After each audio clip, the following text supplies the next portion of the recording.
Bonjour à tous, alors aujourd'hui je vais vous présenter l'Amazfit Stratos 3 qui est le dernier né des modèles Amazfit.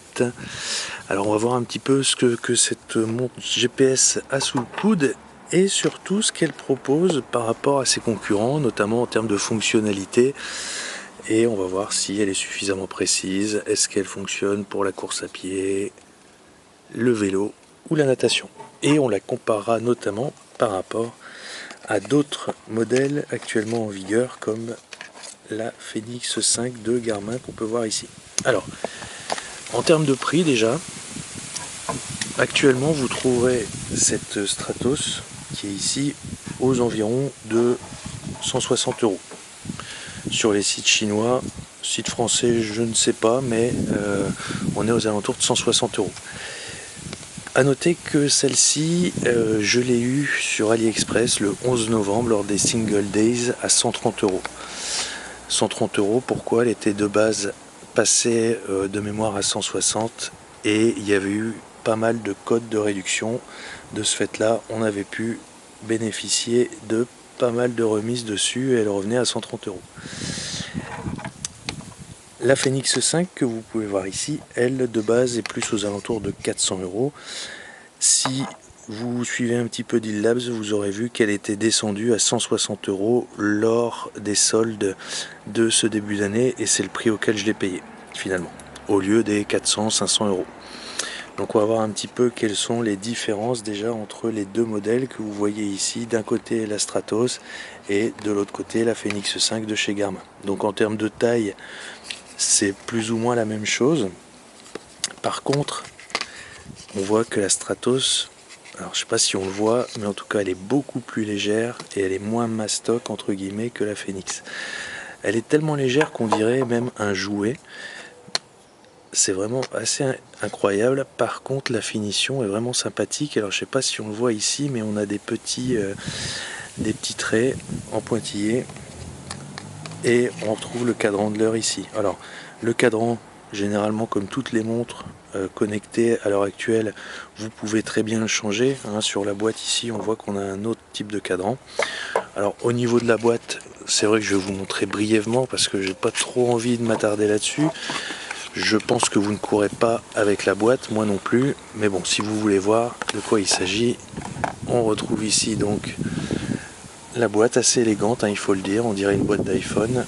Je la déballe, alors je sais qu'il y a des internautes qui sont fans de déballage, donc bon, je vous montre un petit peu, même si c'est pas forcément le plus intéressant dans la vidéo. On retrouve à l'intérieur, hop, la notice, qui est plus un livret de garantie plus qu'une notice à proprement parler. J'ai même jamais sorti. Je vais regarder avec vous ce qu'il y a dedans. Ouais, il indique comment la charger, à quoi servent les boutons, donc rien de foufou, hein. Et on a bien sûr le câble de chargement qui est ici. Alors c'est le câble de chargement officiel. Petite chose, j'en avais acheté un aussi sur AliExpress en complément de celui-là. Et il faut savoir que les chargeurs à l'heure actuelle qui sont vendus sur AliExpress ne font que charger la montre, ils ne permettent pas de transférer les données.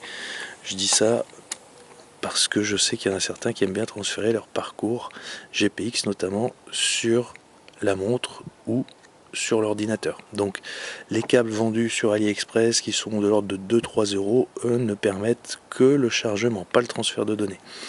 Le transfert de données, lui, est fait grâce au câble officiel fourni avec la montre. On voit ici, je ne sais pas si vous voyez bien, mais sur ce chargeur il est marqué Amazfit, c'est le chargeur officiel. Je l'utilise pas moi personnellement, j'utilise le câble AliExpress uniquement pour la recharger. Alors je l'ai utilisé pour transférer des itinéraires, mais c'est vrai qu'une fois que j'ai fini de les transférer, je l'utilise plus. Hop, je remballe le tout. Alors en fait je refais cette vidéo parce que des personnes m'avaient dit sur la première que ça bougeait pas mal et ils avaient été malades, alors j'en suis désolé pour eux. Donc c'est pour ça que je refais cette vidéo un peu plus posément, sans bouger, pour essayer qu'ils ne soient pas malades. Hop, voilà, je referme la boîte. Donc en termes de spécificité sur cette montre, qu'est-ce qu'on peut voir sur la boîte? Ultra Power Saving Mode. Alors effectivement, il y a deux modes de gestion de la batterie au niveau de la montre. Vous avez le mode standard que j'ai activé actuellement et le mode Ultra Power qui permet de ne pas recharger la montre pendant environ une semaine. Résistante à l'eau, bien sûr, on peut nager avec. Elle distingue les différents systèmes GPS tels que GLONASS ou Galileo. Elle permet, si on la retourne, de suivre la fréquence cardiaque également qui est intégrée. Plusieurs sports sont également possibles, hein, on va le voir après. Hop, si j'active la montre. Donc, en termes de mode sportif, alors je ne sais pas si vous voyez bien, et en termes d'affichage aussi, voilà, là on voit pas trop mal. Hop, on retrouve, contrairement à la Stratos 2, tous les boutons se trouvent sur le côté droit. Donc ici c'est pour généralement démarrer ou sélectionner quelque chose. Et ici le retour arrière. Là vous pouvez descendre ou monter grâce aux deux petits boutons qui se trouvent sur le côté. Alors je ne sais pas si on voit bien sur l'écran. À noter que bien sûr l'écran est tactile aussi. C'est pas un écran OLED en revanche. Je sais que la luminosité, certains sont pas forcément pour.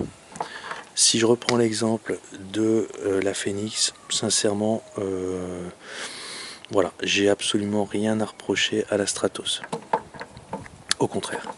Donc ici je suis à l'extérieur, elle va détecter le GPS normalement en quelques secondes. Donc comme je disais dans une précédente vidéo, lorsque je l'ai eu au tout début, elle avait énormément de mal à capter un signal GPS. C'était de l'ordre de parfois 5 minutes. Et là, il faut avouer que depuis la dernière mise à jour, vous avez vu, là en plus je suis à l'extérieur, ça va quand même assez vite. Assez vite. Et en plus, hop, voilà. Voici un écran de données qu'on peut paramétrer librement à partir du téléphone. Bien sûr, ici, je ne vais pas le faire. Vous avez vu que c'est assez simple quand même. Voilà, là je peux gérer les tours. Si je fais du fractionné par exemple, c'était pour vous montrer, et pour arrêter l'activité ici, voilà. Et là je peux reprendre, l'enregistrer, gérer la luminosité, etc., etc. Donc ici je vais l'abandonner parce que ça ne nous intéresse pas. Voilà. Alors pareil, certains se demandaient si on pouvait suivre un itinéraire à partir de la montre. Alors j'avais réussi une fois à le faire.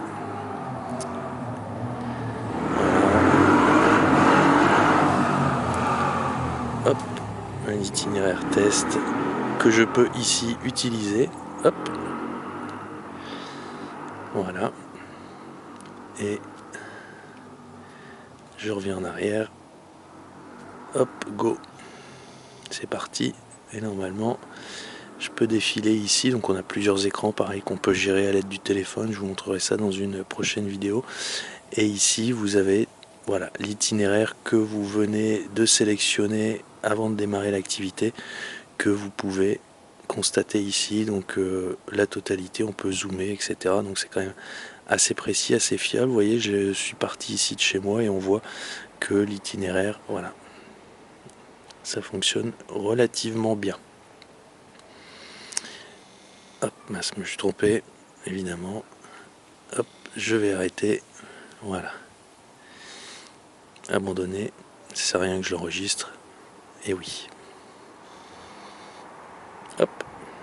Arrêt de l'activité. Si on compare par rapport à une Phoenix 5 au niveau de la détection GPS, donc moi là il l'a déjà trouvé, mais vous allez voir que on est kiff-kiff, que ce soit maintenant la Stratos ou la Phoenix, c'est kiff-kiff. Ce que je me suis amusé à faire lors de toutes mes précédentes sorties, justement aussi pour vous montrer, c'est de tester avec chacune des montres sur chacun de mes poignets. Bras gauche, bras droit, voilà, ça y est, sur la Garmin c'est bon. Vous avez vu, en termes de temps de détection GPF, c'est du kiff-kiff. Donc je me suis amusé à comparer les deux modèles sur des sorties identiques et voir un petit peu au niveau de la fréquence cardiaque et au niveau de l'itinéraire laquelle était la plus précise. Et donc on verra dans une prochaine vidéo dans laquelle je vous montrerai justement des comparaisons d'itinéraire. Eh bien la Stratos surpasse la Phoenix en termes d'itinéraire. On verra qu'à de nombreuses reprises la Phoenix part complètement en vrille au niveau du suivi des chemins, alors que la Stratos, elle, reste beaucoup plus précise tout au long de l'activité, et qui plus est, elle consomme aussi moins de batterie. Donc pour ça, c'est du tout bon. Je vous détaillerai aussi dans une prochaine vidéo, si vous avez aimé le format et le décor ici, toutes les fonctionnalités que vous pourrez retrouver sur la montre, que ce soit le transfert des données avec le téléphone, la musique par exemple, parce que ça y est également, et tous les autres aspects de paramétrage qu'on pourra retrouver avec le téléphone. Voilà, je vous remercie, et si vous avez aimé, un petit pouce bleu, vous vous abonnez, tout ci tout ça. Merci beaucoup.